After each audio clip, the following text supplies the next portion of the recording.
4 కోట్ల మంది ముందు చర్చిద్దాం, ఎవరి తప్పో ఎవరిది ఒప్పో చర్చ పెట్టు అని అసెంబ్లీలో అడిగితే పారిపోయిండు రేవంత్ రెడ్డి. ఈ ఫార్ములా ఈ కార్ రేసింగ్ మీద నేనేదో తప్పు చేసిన అంటున్నావు కదా, కేసీఆర్ ప్రభుత్వం ఏదో తప్పు చేసింది అంటున్నావు కదా, దమ్ముంటే అసెంబ్లీలో చర్చ పెట్టు అని అసెంబ్లీలో కూడా పట్టుబట్టినాం, పారిపోయింది.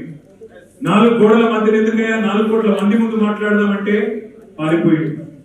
పోనీ ఇట్లా కాదు, ఈ బదనాం క్యాంపెయిన్ ఇంకెన్ని రోజులు నడుపుతావు, ఈ దేశంలో ఏ రాజకీయ నాయకుడు అనే విధంగా నేను అంటున్నా, నువ్వు ముందుకు రా, నేను తప్పు చేయలేదు, నిజాయితీకి ధైర్యం ఎక్కువ కాబట్టి అవసరమైతే లైట్ డిటెక్టర్ పరీక్ష తీసుకుంటా, నువ్వు కూడా పారిపోయింది. ప్రభుత్వ పరంగా విధానపరమైన నిర్ణయం తీసుకొని మరి కొంత డబ్బులు చెల్లించినాం. 1 రూపాయి కాదు కదా, 1 పైసా కూడా అవినీతి జరగలేదు.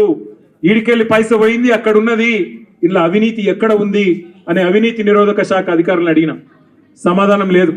బెబ్బెబ్బే ఏంది అంటే ఫైల్ ఇటు పోయిందా, ఇటుకెళ్ళి పోయిందా, నువ్వు కుడి చేపులకి వెళ్ళి ఇచ్చినావో పైసలు, ఎడమ చేపులకి వెళ్ళి ఇచ్చినావో పైసలు అని చెప్పి పనికిమాలిన ప్రశ్నలు తప్ప, చిట్టినాయుడు రాసిచ్చి పంపిన ప్రశ్నలు తప్ప ఏమీ లేదు విషయం. అందుకే నేను మొన్న చెప్పినా మళ్ళీ చెప్తున్నా, ఇది లొట్టపీస్ కేసు, ఈయన ఒక లొట్టపీస్ ముఖ్యమంత్రి.